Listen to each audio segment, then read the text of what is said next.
Okay. Welcome, everybody. This is day one. Thanks for joining us. I'll just jump into it. Wednesday began a bit bumpy. When we woke up around 7 a.m. and went out to the truck, we discovered we had a flat tire. We began the work to repair it. I grabbed us some breakfast. All I could find was a Haitian breakfast staple of spaghetti with hot dogs and ketchup. I took a photo of it and sent it to my family. I ate a few bites and left the rest, having no idea how precious food was about to become. By the way, you might think that I was being wasteful, and of course I was, but that food absolutely would have gotten eaten by someone. So I never felt guilty leaving some food on my plate in Haiti. Somebody will get it. Anyway, by 9 a.m., we were on the road heading toward Port-au-Prince. I remember enjoying the beauty of Léogâne as we descended the mountain that overlooks it.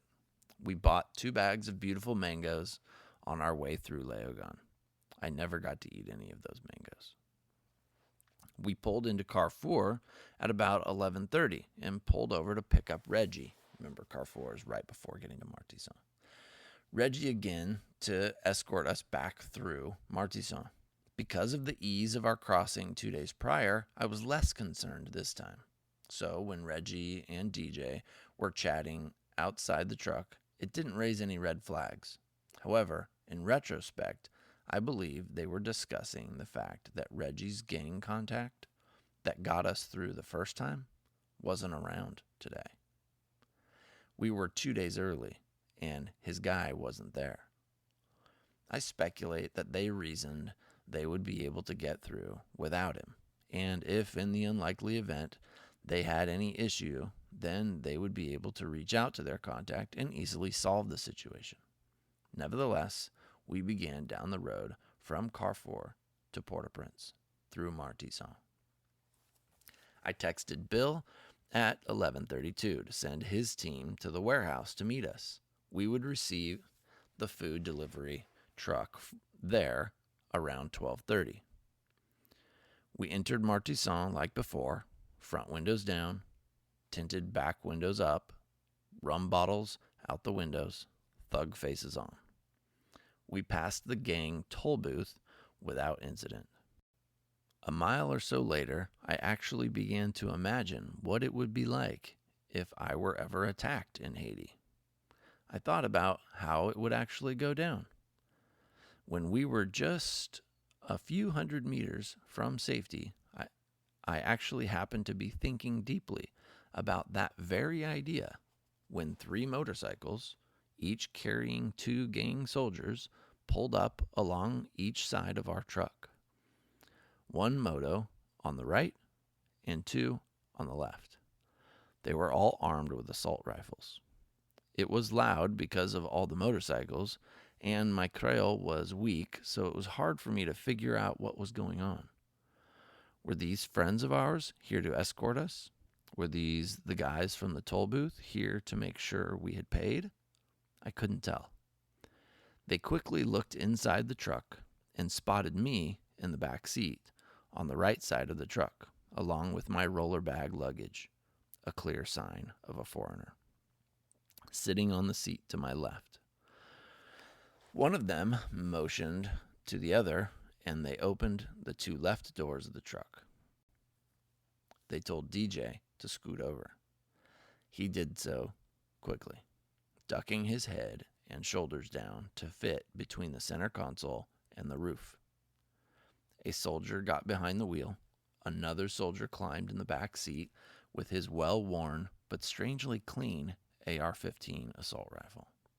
He stacked DJ's roller bag on top of mine, in between us to make room for himself.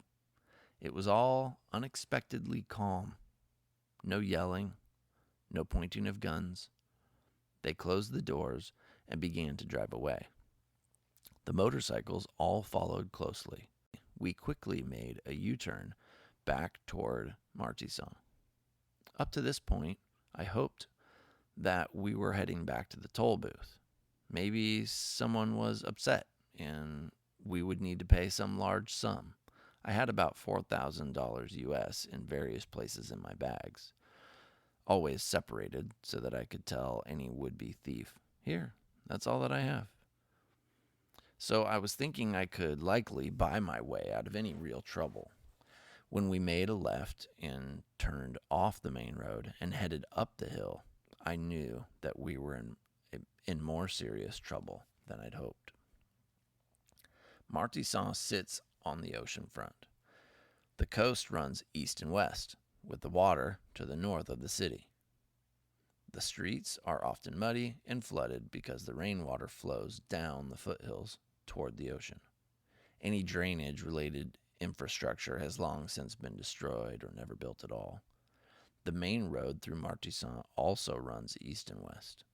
When we turned left off the main road, south, we were heading up into the foothills, a densely populated area of 2 to 3 story buildings, mostly businesses, giving way to even more densely populated slum. The slum is an impossibly complex labyrinth of tin roofs, concrete, cinder block, and not nearly enough steel, fashioned into a chaotic mess of thousands of dwellings that a stout few continue to call home, many having long since escaped. Shortly after we turned left, the soldier in the back seat demanded our phones. The luggage was piled shoulder high between us, obscuring his view. I told him I had dropped it on the floor and couldn't reach it. I was trying to send a text to Bill to alert him of our situation. A few months prior, I was introduced to Bill as a guy who knows and loves Haiti.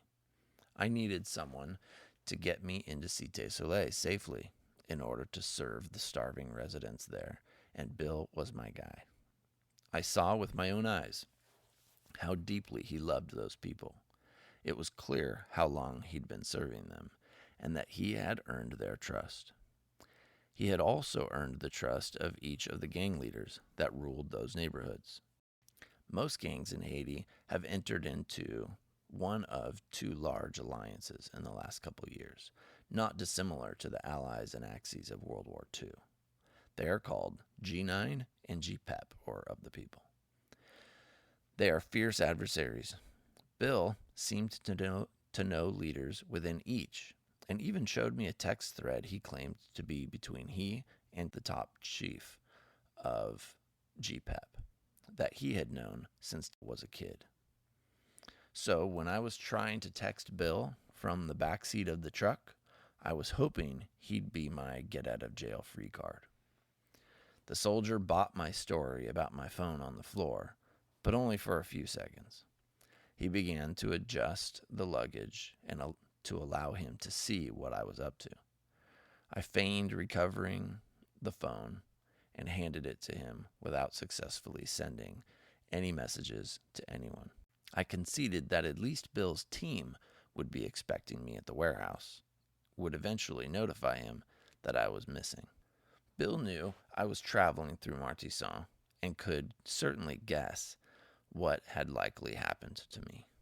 He could then make a few phone calls and secure my release. No need to panic.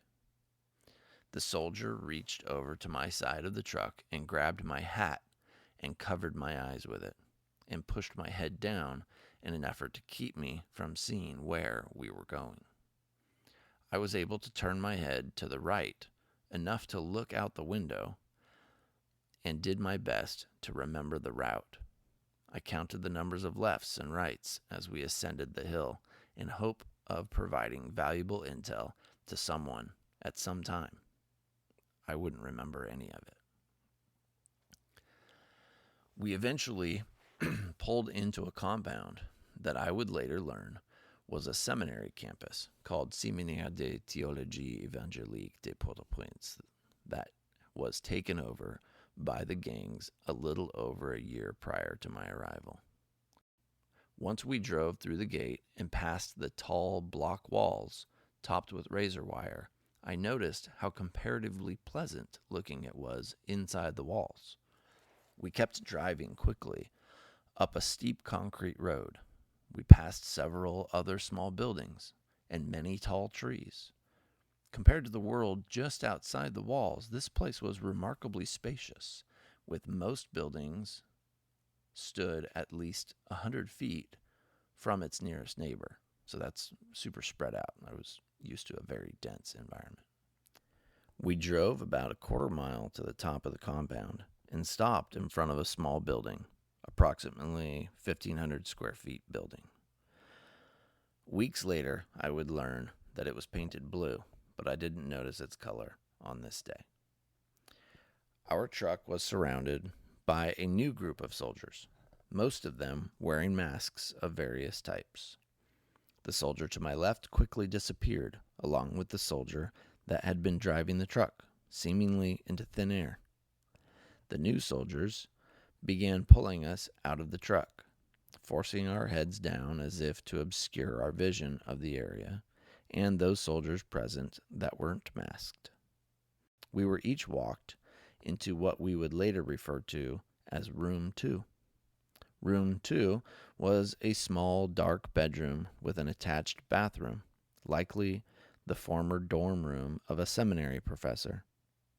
It was about 14 feet by 10 feet, with the bathroom on the opposite side of the entrance to the room. I wouldn't notice any of that as I was patted down for valuables on my way into the room. A small, unmasked soldier took my Apple Watch, found my passport, credit card, ATM card, and driver's license. He kept my watch but gave the rest back to me and then directed me into the room to sit on the concrete floor with DJ and Reggie. There we joined two other men sitting on an old mattress with their shoes off and placed by the wall. The soldiers left us in the room and locked the door. We whispered to each other various things. We learned that the other two men were taken earlier that day. I looked to DJ as though he and Reggie might have a plan to tell these soldiers that there must have been a mistake. DJ assured me that Reggie was tight with one of the soldiers that took us and that we'd be out shortly. That assured me a tad, but I still flinched when a mouse darted across the floor from behind me. Moments later, a new masked soldier stormed into the room with a pistol. We would later nickname him Bad Cop. Bad Cop shouted and motioned to an additional mattress that was tipped up against the wall, ordered us to put it on the floor, remove our shoes, and sit on the mattress. We did so. When Reggie sat down next to me and removed his shoes, Bad Cop noticed that Reggie had hidden two apparently gold rings in his shoes. Bad Cop began to rage and beat Reggie with his pistol for quite some time. Then he left and locked the door. The look on DJ's face said it all. Reggie's contact wasn't going to be of any use to us. A few minutes later, a new masked soldier came storming in. He was well dressed for a soldier. Most wear slides, shorts, and a tank top, t-shirt, or no shirt at all. This guy was clean, wearing a counterfeit Gucci t-shirt, white jeans, lots of jewelry, a watch, and clean shoes. As he came into the room, he yelled one word, "Blanc." That word literally means white, but it really means something like foreigner. It can also be used to refer to light-skinned French Haitians that travel to the U.S. a lot. In this case, he was most certainly referring to me. He was celebrating his catch. He was gloating.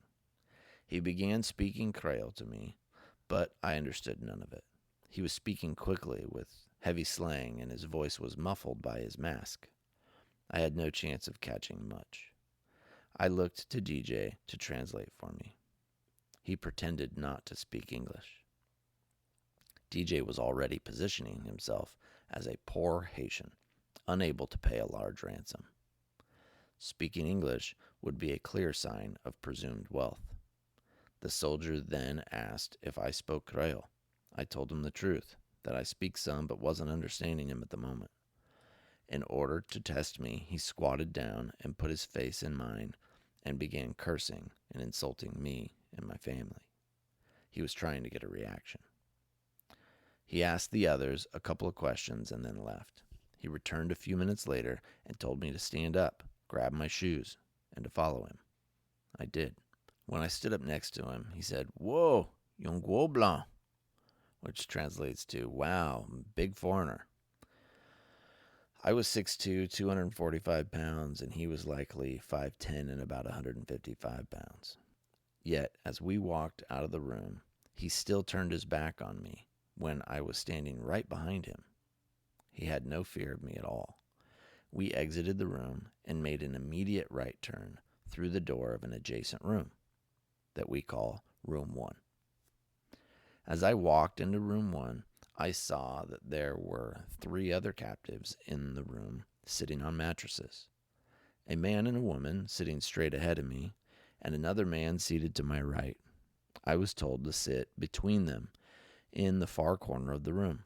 I walked to the corner, turned around, and sat down on the old greasy mattress, in time to see the soldier leave the room and lock the door. The male and female began speaking to me in perfect English. They were Americans. I was shocked. As soon as they told me they were kidnapped while on the bus from the airport to Léogâne, I immediately remembered reading about them online. They were Jean and Abby Toussaint. They had been there for a month. I couldn't conceive of being in such a hell for so long. They had a 2-year-old son at home in Fort Lauderdale. They were distraught, but still kind to me. To my left was a Haitian man named Kervin, who also spoke English to me. He had been there 22 days. I was deeply sympathetic that they had been enduring this for so long. However, I was not worried at all that I would ever be held that long. I was still planning to be out that same day. If I could just get a phone call to Bill, I'd be good. The well-dressed soldier came back in the room and sat down on a bucket, with DJ's bottle of rum in one hand and a 9mm pistol in the other. The pistol also had an extended 30-round clip, making the pistol awkwardly tall, but also somehow more menacing when he would wave it around. The others called him Chef. Chef means chief or boss. It's a gang leader title. All of his attention was on me. He spoke only Creole to me. Jean, the American, translated. He demanded $2 million US, or he would kill me. I scoffed at the amount and told him I'd much rather partner with him to lift his community. The other gang leaders loved the food distributions we were doing. Certainly, he would have interest in that. I had the shipment ready. He agreed, as long as I pay the $2 million first. He would only talk about the money and how quickly I would get it for him, or he would kill me. He frequently mentioned killing me. I knew that I was of significant monetary value to him, and that it was unlikely that he ever would kill me. It is still jarring to hear someone threaten you repeatedly in that way. Haiti is a dangerous place. Gangs kill people every day. The mattress in front of me was covered in bloodstains. My certainty regarding my safety was diminishing. It helped me calm down to see the way the other longtime captives in the room were acting around him. They weren't panicked. I tried to follow suit. The chef asked my name. I said Jeff. He seemed surprised. He wrote it on a piece of trash he found nearby and pointed to it to confirm he had it right. I nodded yes. I would later learn from overhearing soldiers outside that he was named Jeff as well. Chef Jeff. He ignored me for a few minutes and chatted with the others. I couldn't follow it, mostly small talk. The Toussaints also tried to get an update on the negotiations for their release. Then Chef Jeff handed them his bottle of rum. They each took a sip and handed it back to the chef. He then handed the bottle to Curvin, who took a sip. It's important to know at this point that I'm a member of the Church of Jesus Christ of Latter-day Saints, and as such have promised God that I would follow an inspired health code of sorts from the 1830s that we called the Word of Wisdom. As part of that code, I've never had a sip of alcohol in my life. I'm a devout Christian now, but in my late teens and early 20s, I strayed for a few years. I succumbed to many temptations, but as some sort of last straw, I kept my promise to abstain from drinking alcohol. I was proud of the discipline it took. That same bit of discipline ended up becoming a key building block by which I was able to rebuild my life and get back on track. So, as the rum was being passed around, I was hopeful that my status as the new guy would exclude me from the drinking list. It didn't. When Curvin finished his sip, Chef Jeff motioned to me. Curvin tried to hand the rum to me. No merci, or no thank you, I responded. Chef Jeff sat up threateningly and insisted. No thank you, I said again. He then began to rage. He stood up, waving his gun around, threatening to kill me if I didn't drink the rum. I tried to explain that it was for religious reasons, and that only seemed to make it worse. In response, Curvin, sitting next to me, counseled, "There's no religion here." I didn't know what to do. I had only been in this place for under an hour, and I'm already facing some kind of moral death standoff. We have a thing that we teach in our family called Decide Once. It's a tool we use to make it easier to avoid temptations. If you decide once to never cheat on an exam, then you won't need to make the decision when you are in school, taking a test, don't know the answer, and a friend's answers are in sight. You've already decided. I had already decided not to drink alcohol, ever. However, in that moment, I was reevaluating my decision. It was all happening so fast, but I remember realizing that when I had made that decision decades ago not to drink, I certainly had not considered a scenario such as this one. Would I give my life for this? Should I? As these and other thoughts swirled in my head, and my eyes went back and forth from Chef Jeff's eyes and his pistol, I heard a voice stand out amongst all the shouting. It was one of my fellow captives. I'm not sure who said it first, but one of them said something in English like, "Just put the bottle up to your mouth." My mind latched on to this idea as a possible way out. I decided to try it. Chef Jeff hadn't heard the suggestion. Perhaps I could fool him into thinking I was actually drinking it. This whole standoff was simply a power struggle anyway. I just needed him to feel like he had won. It worked. As soon as I lowered the bottle, everyone seemed to relax. Chef Jeff threw more insults at me and then left the room. A guard then poked his head in, looked at me, and made a throat-slicing gesture, then left and locked the door.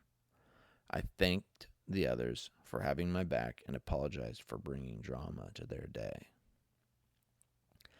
The others began to tell me how things worked. They told me that I'd get a phone call at some point, perhaps that same day. I'd need to appoint a negotiator to represent me and my family. I might be able to talk with my family as well.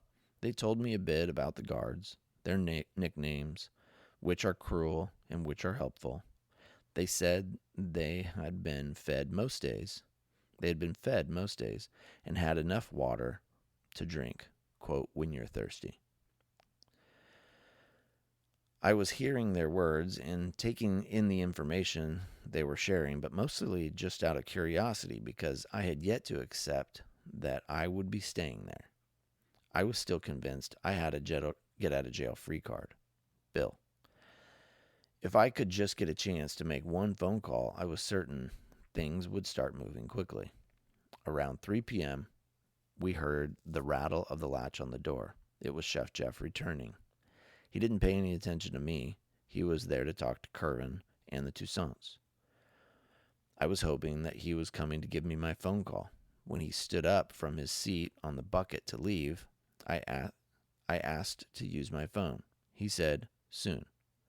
Not thinking I'd need to pay a ransom, but trying to motivate him, I mentioned that maybe I could get him some quick cash. He kept walking out, but not before he looked at the Toussaints and cruelly remarked, "I hope the blonde gets out before you." Surprisingly, the other three captives knew so much about what was happening outside our cell. There were two louvered glass windows in the room. The one on the west side of the room was covered by a thick red curtain on the inside, and with a thin white sheet on the outside.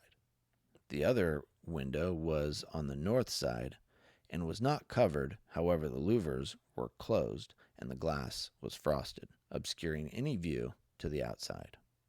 There was an exterior door also on the north wall. The door and the windows were all covered with iron bars, preventing passage of anything larger than a grapefruit. The eastern wall of the room was broken up by the door to the bathroom, and then a short 4-foot hallway that led to the interior door that the kidnappers had been coming in and out of. The southern wall also included an interior door that led directly to the bedroom of Chef Jeff. While we had little visibility of anything going on outside our cell, the long-timers had clearly become experts at the many sounds that seemed to be constantly giving them clues into all that was going on outside our cell.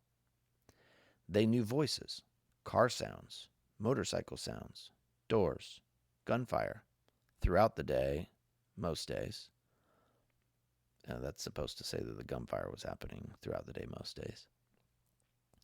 Pots and pans, water buckets, footsteps, where they were going, and to whom they all belonged. It was remarkable to me at the time what they were able to deduce from the sounds alone. I was both startled and a bit disbelieving when around 5 p.m. Abby and Jean Toussaint looked at me with raised eyebrows in response to some car sounds they were hearing approach the building. "What is it?" I asked. "More people," Abby responded. She meant more victims. The loud car sounds turned into loud machine gun fire and loud yelling. At this point, I was depending on Curvin and the Toussaints for guidance on nearly all things. So when I saw them drop from their seated positions on the mattress to lying with their heads down, I did as they did. The gunfire and shouting got louder and closer. It was in the building now. It was utter chaos as the door to our room flew open and people started flooding into the room. As many as 6 gunmen with assault rifles and 5 terrified new captives came into the room. Two 30-something females and 3 20-something males. The gunmen patted each one down for valuables and IDs, then sat them down on the mattresses. More shouting and banging on the doors for effect. After a while, the gunmen walked out of the room. They had been taken in a similar manner that we were, but for them, it was 2 SUVs that surrounded them. And they were in Upper Delmont, an area not controlled by gangs. They were carpooling home from work. The Toyota Prado SUV they were driving in belonged to Stephanie, a French, Creole, English-speaking Haitian in her late 30s. She was accompanied by her workmate, Sarah, Creole-speaking, early 30s, and 3 other men from their same office building. About 30 minutes after they arrived, a few guards came in and took the 3 new men from our room and put them in room 2 with DJ, Reggie, and the 2 men who preceded us, making it 7 men in room 2 and the 6 of us in room 1. As time went by, I began to confront the reality that I might be staying overnight in this place. As best I could tell, it was around 6 p.m., and I hadn't been allowed to make a phone call yet. I imagined that by this time a handful of people would have been worried about me. We were expected at Bill's warehouse around 12:30. A friend and businessman named Paul was supplying us with the truckload of rice. He and Bill would have received word of my no-show from their staff hours ago, and both knew I was headed through Martisson. They were not in direct contact with each other, but I surmised that both would have been presuming my capture by now. It was not unusual for me to go several hours without contact with my wife, given the connection issues that often occur in Haiti, but I knew she'd be getting nervous at this point. If Bill or Paul had somehow gotten a hold of her and shared what they knew, then she'd be a wreck by this time. I hated all of these thoughts. I was frustrated, hopeful, frightened, and embarrassed. I should have known better than to let this happen.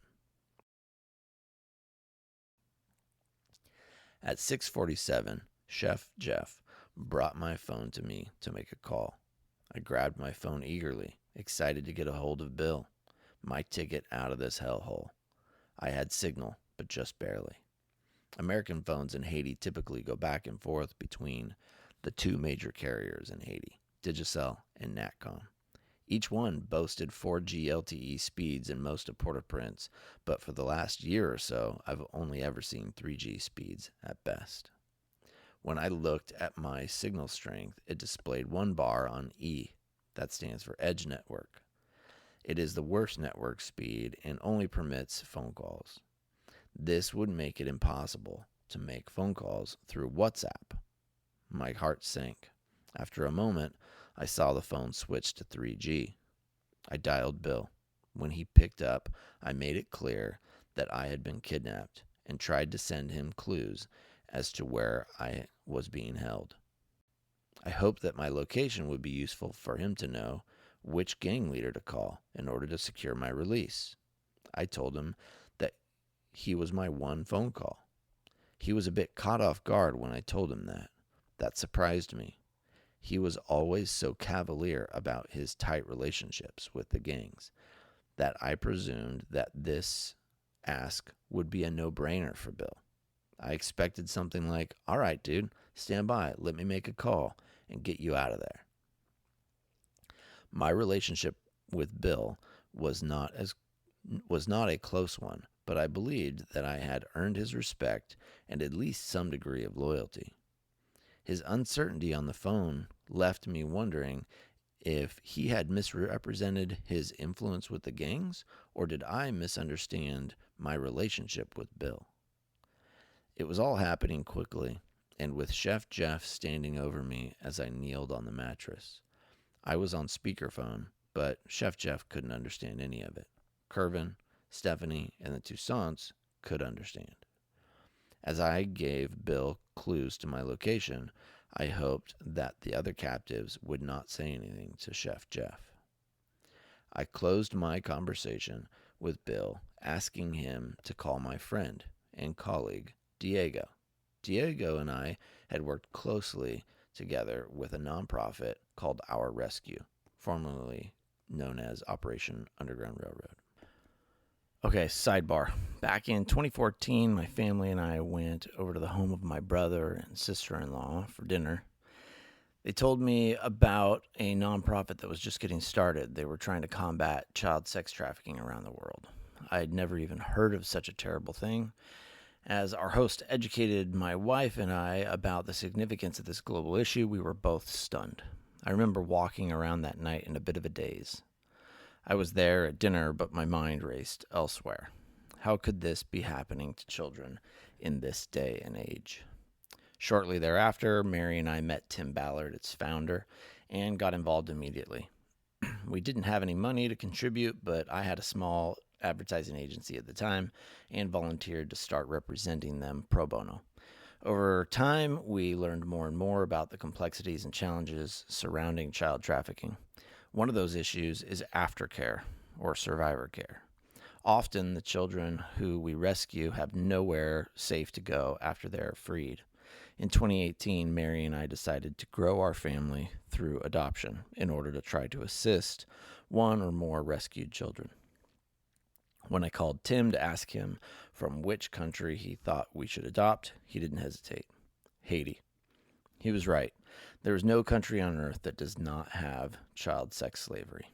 Rich countries and poor countries alike, all of them have child sex slaves by the thousands, tens of thousands, and even hundreds of thousands. However, in Haiti, the situation is particularly acute. Haiti has a cultural dynamic that has normalized child sex slavery. It's called restavek. You can learn more about that scourge at restavekfreedom.org and many others across the internet. Mary and I decided to travel to Haiti to see the situation for ourselves. As we toured various slums and several orphanages, we saw the devastation and desolation. We met the children. We met the dedicated people trying to make a difference. Most importantly, we saw opportunities to help the individual children of Haiti. We were hooked. We began the years-long process of adoption. We also began working to help aftercare efforts in Haiti directly. By late 2019, we had moved our family from California to South Florida in order to be close to Haiti and began traveling down to Haiti about twice per month. My primary efforts were to combat the child sex trade. Unfortunately, it doesn't take long to realize that for every rescued slave child, there is another child available to fill that demand. As long as there are desperate families in Haiti that are unable to feed their children for themselves, there will be children for sale. Evil creates the demand for sex slaves, but poverty supplies it. If we were going to address child sex slavery, we were going to need to lift all of Haiti out of extreme poverty. We began to build Haitian organizations to take advantage of the points of leverage in Haiti, like planting tens of thousands of fruit trees, building roads, starting small businesses, starting rabbit farms, and many other projects. We also began to get involved in Washington, D.C. in an effort to influence aid in Haiti, observing that some of the aid dollars could be better utilized. All along the way, we had an eye toward addressing child exploitation.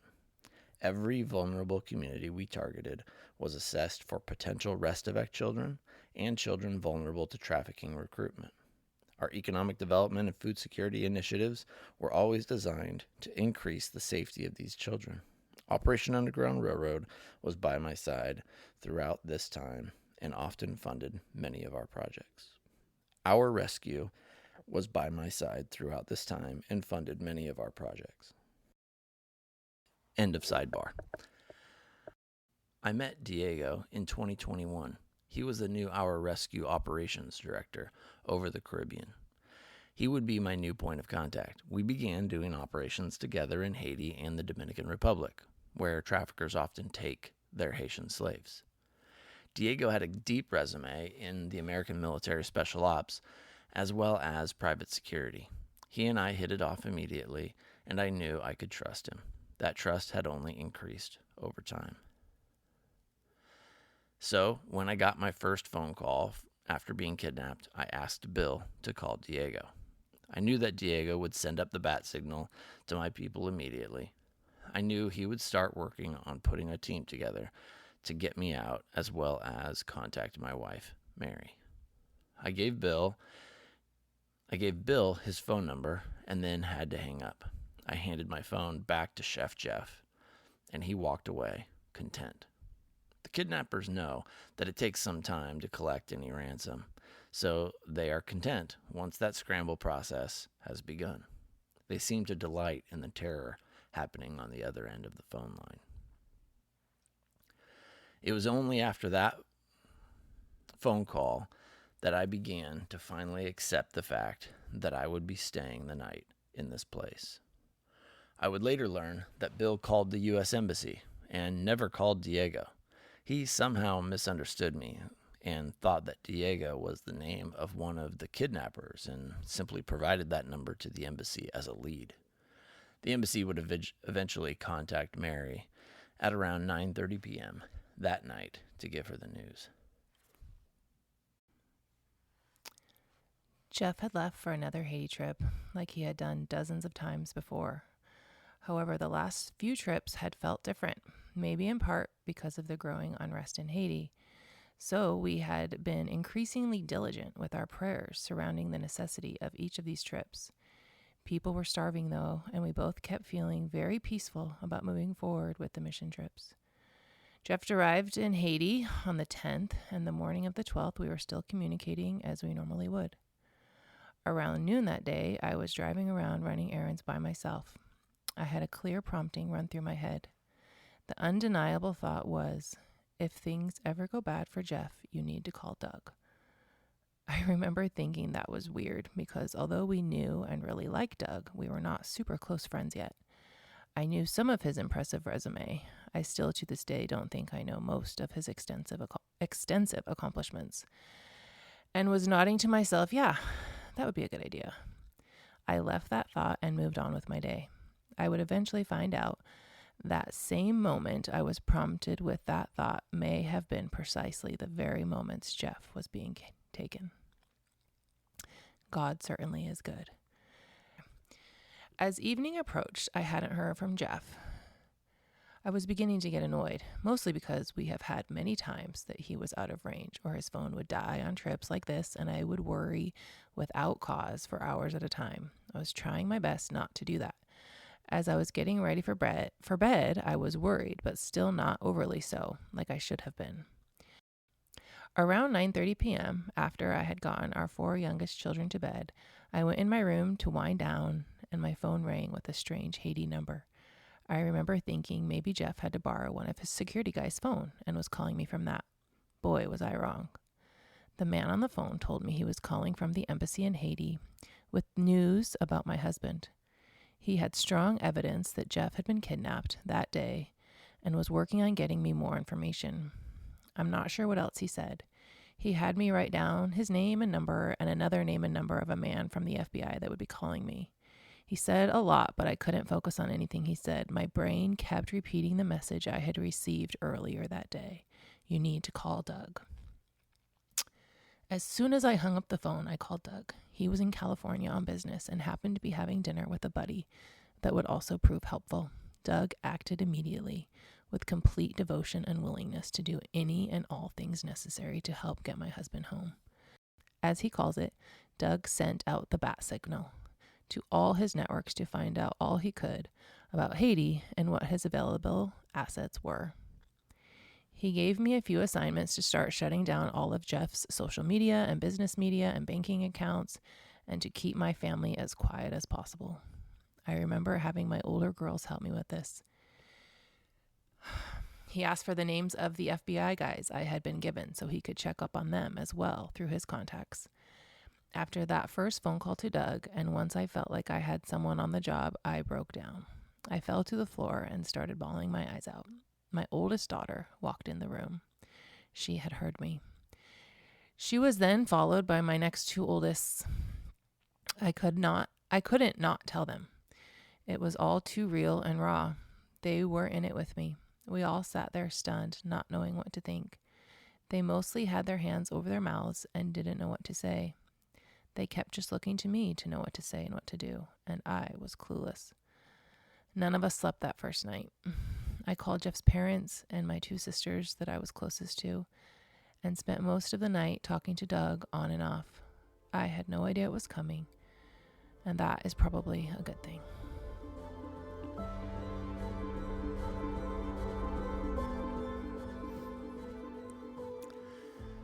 Meanwhile, I was in my cell with the other captives.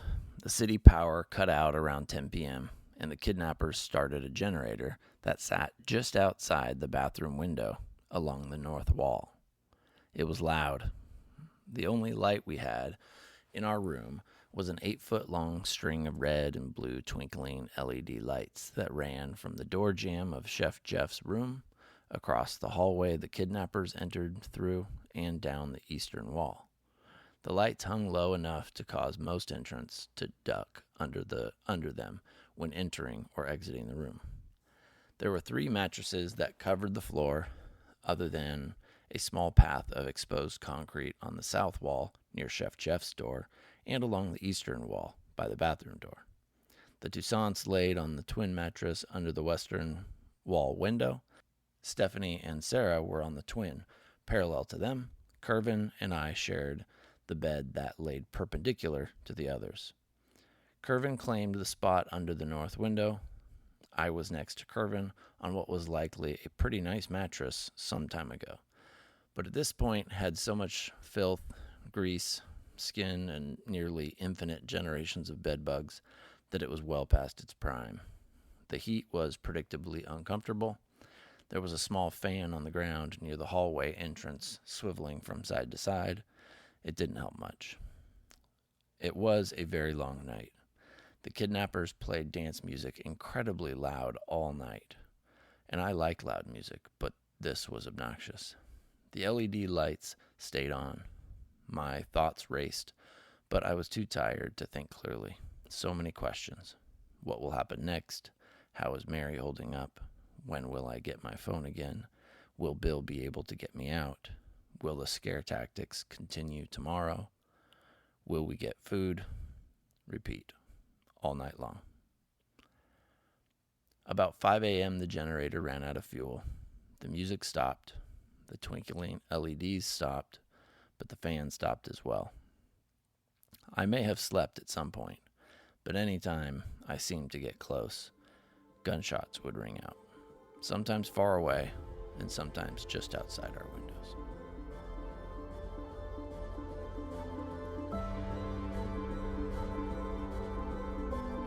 We hope you enjoy this episode of the Stimpack Podcast and will subsequently share it with your friends and colleagues. Thank you for listening. This podcast has been brought to you by Stimpack Inc., copyright 2024. All rights reserved.